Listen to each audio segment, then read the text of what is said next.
Hi, I'm CJ Altenberg with Transwest Truck Trailer RV in Frederick, Colorado. We appreciate you tuning in. Today we're going to go over a new 2021 Cimarron stock combo. What we try to do here at Transwest is we try to look at maybe some different options, tack especially for customers on how we set up trailers. This isn't something, we're not reinventing the wheel here on this tack setup on this trailer here, but it's something that we've taken from our slant load trailers and incorporated in this stock combo, just because it's become so popular, and we understand that a lot of customers are really, that's kind of one of their main kind of points or hot topics that they want to talk about when they're talking about their next trailer, is tack and having a lot of tack available to them. But before we jump into that part of this trailer, I want to talk to you about just a couple things that Cimarron does and the couple things we do here at Transwest. So again, this is a 2021 Cimarron, it's a Lonestar is the model, stock combo. So this trailer is 24 foot long, it's 6'10" wide, it's 7'1" tall. On the Tack Room, it's a 5'6" short wall with a 4-foot offset on the long wall. We'll get into that tack here in a second, but as we look underneath the gooseneck here, you see a single leg hand crank jack. There's a couple little things that Cimarron does that, it's the little things, it's the details that I think really, one is the actual construction and how they build these trailers that we'll get into, but it's also the little details that really separate them from everyone else.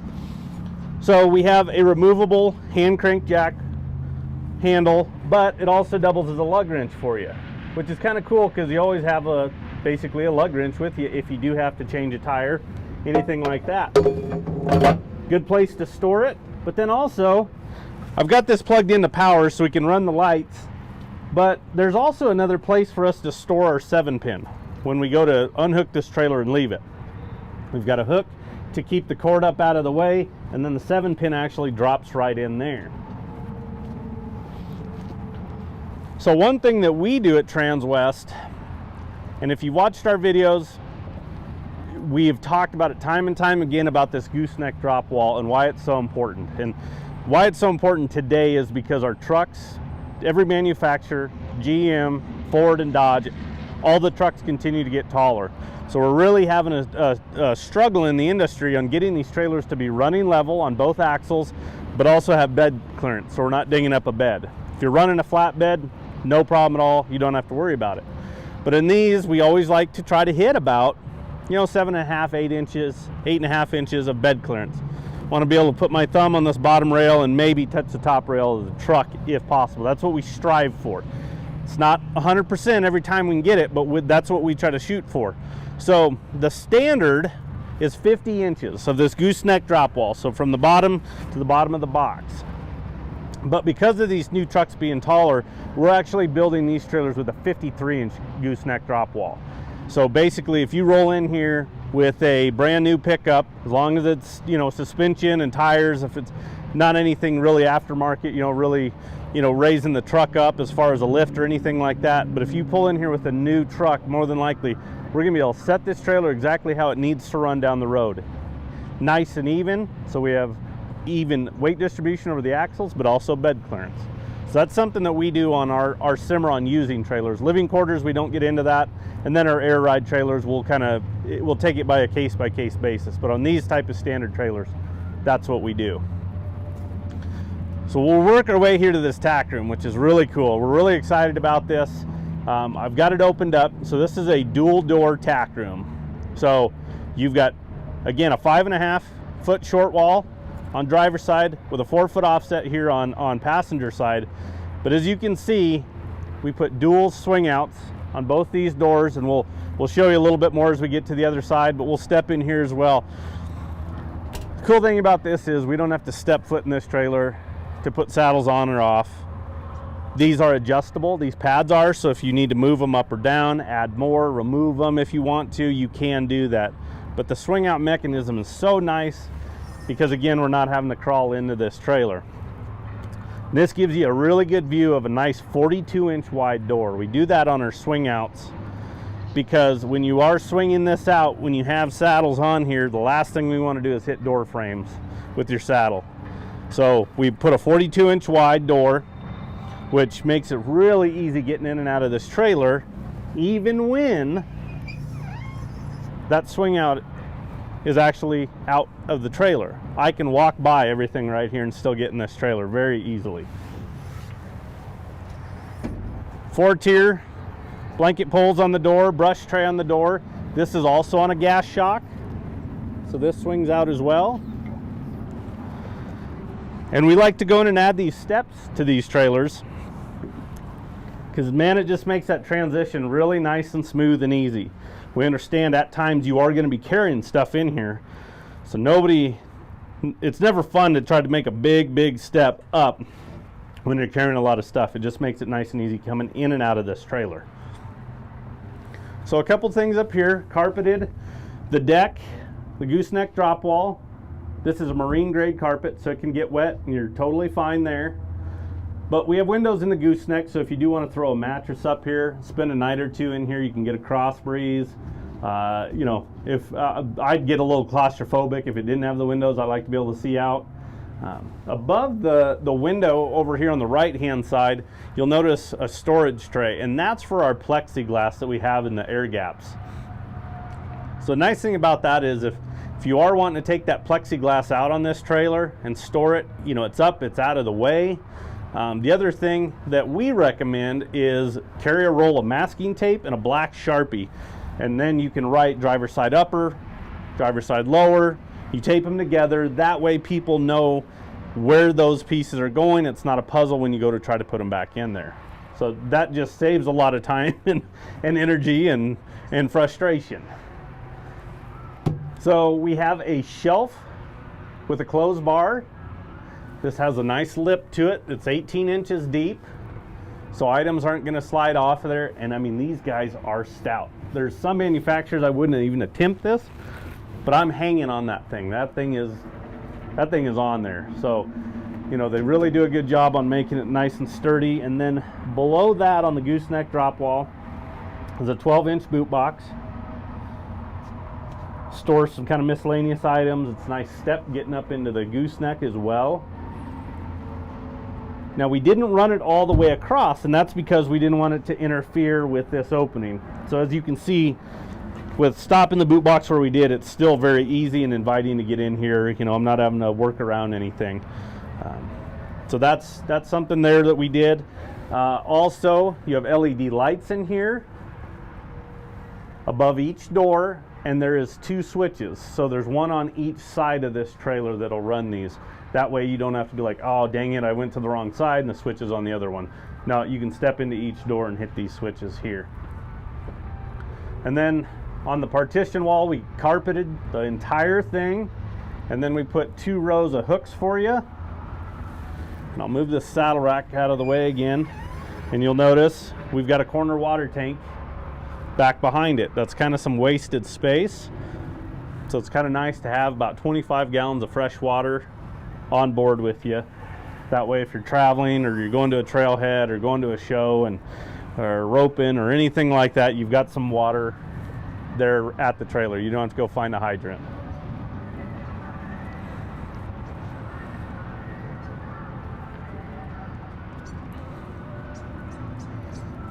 So as we work to the outside of this trailer, here's that plexiglass and the 2 air gaps. Cimarron kind of cuts them in about 4-foot sections, as many as they can, and then if they've got a foot or two that is left, they'll cut those pieces there, but they try to keep them in 4-foot sections for you. Really easy to remove, one ahead of the other, and they slide out. They've got these notches on both the upper air gaps, and then I'll show you on the back gate as well. So on a lot of these trailers, a lot of people do tie rings here on the outside. But one thing that we've been incorporating and people have really liked it is this tie rail. Because this tie rail goes the entire length here of the stall area. And then I'll show you on the other side as well. But this way you can kind of tie horses where you want. It's not just, oh, I have to tie them at that hook. You can kind of spread them out, anything like that. So these tie rails have become really popular. Up above that, you have the 16-inch RV awning light. It's pretty nice because the older style pedestal lights, you could go underneath the tree or some branches and knock them off, and then you got to replace them. These are lower, you know, they're not protruding out from the trailer, catching anything and knocking them off. 2 rubber torsion Dexter axles. These are 7,000 pound axles, 16-inch wheels. Aluminum wheels are standard on Cimarrons now. They have been for a couple years, but it just really dresses up the trailer, and boy, they look really nice after years and years down the road. Not like the steel wheels that are painted, they get chipped and kind of get a little ugly. But you also notice these green tabs on here. That's because these tires are balanced and nitrogen filled. The green tab means they're nitrogen filled, and why that's important is because nitrogen won't allow those PSI levels to fluctuate drastically. We're talking a pound or two. That way we're not having, you know, again, PSI levels changing, causing blowouts potentially. If you do have a blowout, if you do catch a nail and it can't be patched, you have a 1-year, no questions asked warranty on these tires. You can send it in the Lion's Head. They send you a new tire within a couple days. Lifetime warranty on the wheel. But as we're right here, I want you to also notice this is a bolt-on fender. Cimarron's done this forever. It's not a weld-on, because if you have a weld-on and you do have a blowout or you do damage this fender, you're going to spend a lot more money cutting a welded fender off and re-welding a new one on here. So this is bolt-on, so it's a lot simpler process. Won't take as long, as much labor cost. So again, saving you a little bit of money there by going that route.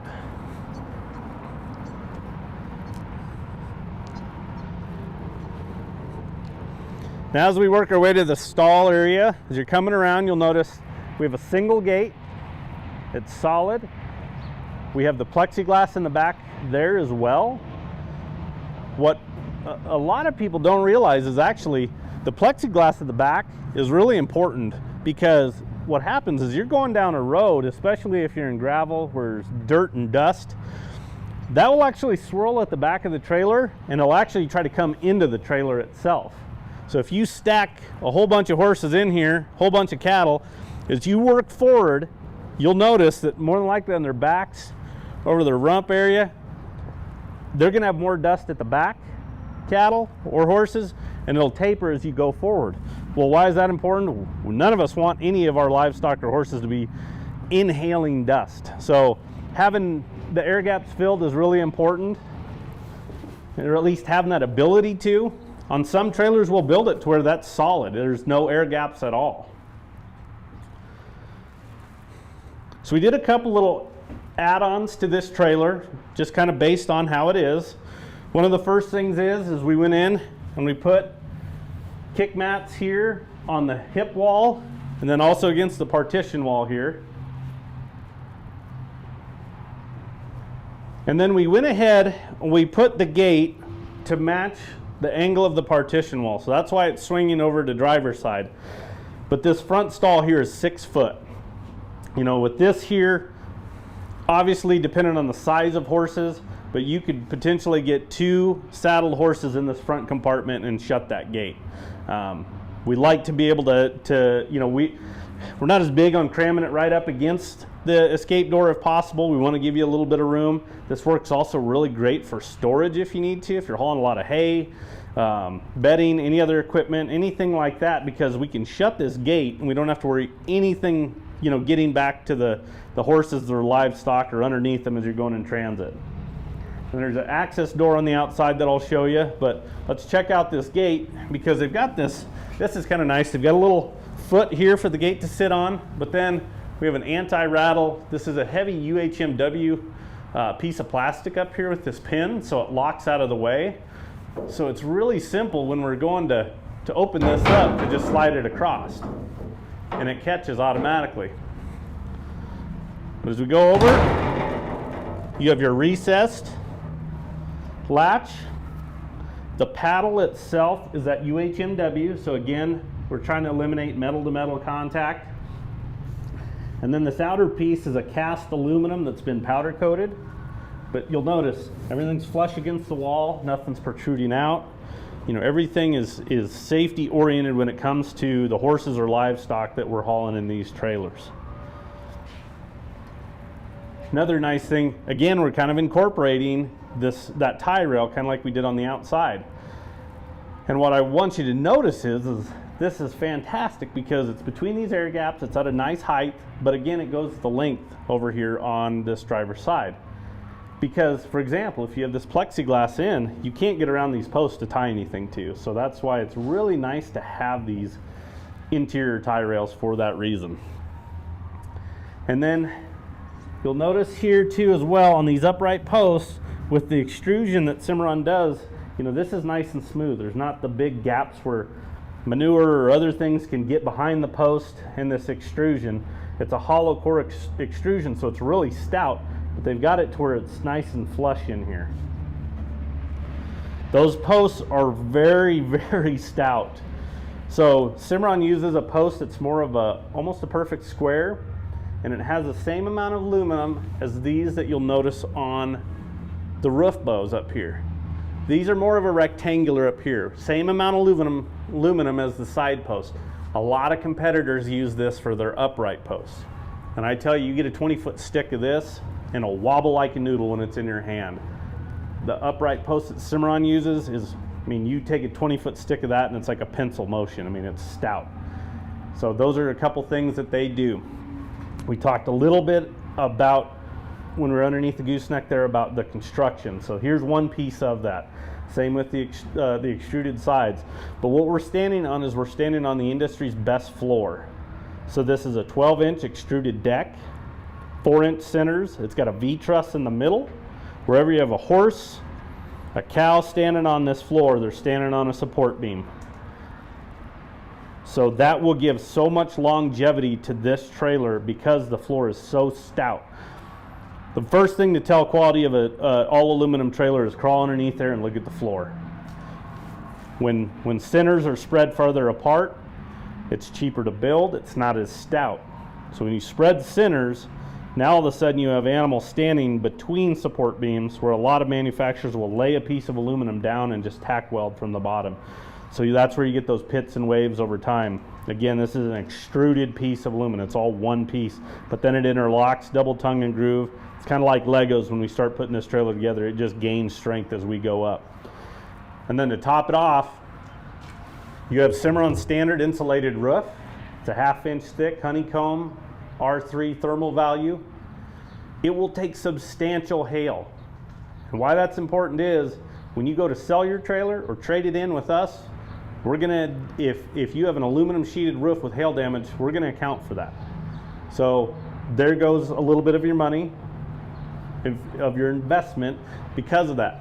With Cimarron's roof, I can walk on this. It'll take substantial hail. Not to say that you can't get big enough hail to ding this. It can happen, but you know, we'll have possibly some hail sales at the end of summer over the last couple years. The only thing it's done to Cimarrons is maybe on their living quarters, where maybe it's like an AC fins need to be combed out or a skylight needs to be replaced. But the roofs have been completely fine, to where every other manufacturer here has got hail damage on the roof. So again, on top of the savings that you can potentially look at, it keeps the stall area cooler, about 20%. So it's just keeping your animals nice and cool in transit, keeping them comfortable. It's really eye-opening when you come in here in the summertime and it's 95 degrees on this asphalt, and I take you to a horse trailer, a sealed up horse trailer on another brand, and you feel the heat, and then when I take you to a Cimarron, very similar, open it up and you can feel the difference. I mean, it does make a big difference. A couple days ago we did a video where we could see the frost. The frost was burned off on the top rails because that metal, you know, conducts that heat and burned it off. But when we got up on top with the ladder, the frost was over the entire roof still, and we probably should have timed it, but we didn't. But you could definitely tell a difference there. So getting back to a couple options here, you've got dual 8-inch awning lights at the back. You know, you have interior LED lights, and then there's another exterior over here, and they're all individually switched back here. So I can run one side or the other, the back, the inside, whatever I want. I don't have to have them all on or none on. There you see that tie rail here on driver's side, just like we saw on passenger side. You've got a front access door which again is kind of handy from the standpoint if you're hauling other items in that front and you need to hop in there, you can. And then here on the driver's side of the Tack, there again, there's your second swing out. There's 6 saddle pads on this trailer here. Again, they're adjustable. You can add more if you want, but set up the same way on the door, blanket poles, brush tray. There's another step getting in there to that trailer. Again, just trying to incorporate some different tack options. And as you can see, you can do a lot with this setup here. What's cool about these combos are they're so versatile. Hauling horses, hauling livestock, hauling toys. You can kind of do everything you want with these. But if you're interested in this trailer, I'll give you the stock number on it. Again, it's a 2021 Cimarron Lonestar, 24-foot stock combo, 5N201172. If you have any questions on this trailer, anything we have on order, you want to look at possibly building something, we can completely customize it to however you want. So give us a call. Anybody on the sales team can help you out. 303-684-3400. Thanks for tuning in. Have a good day.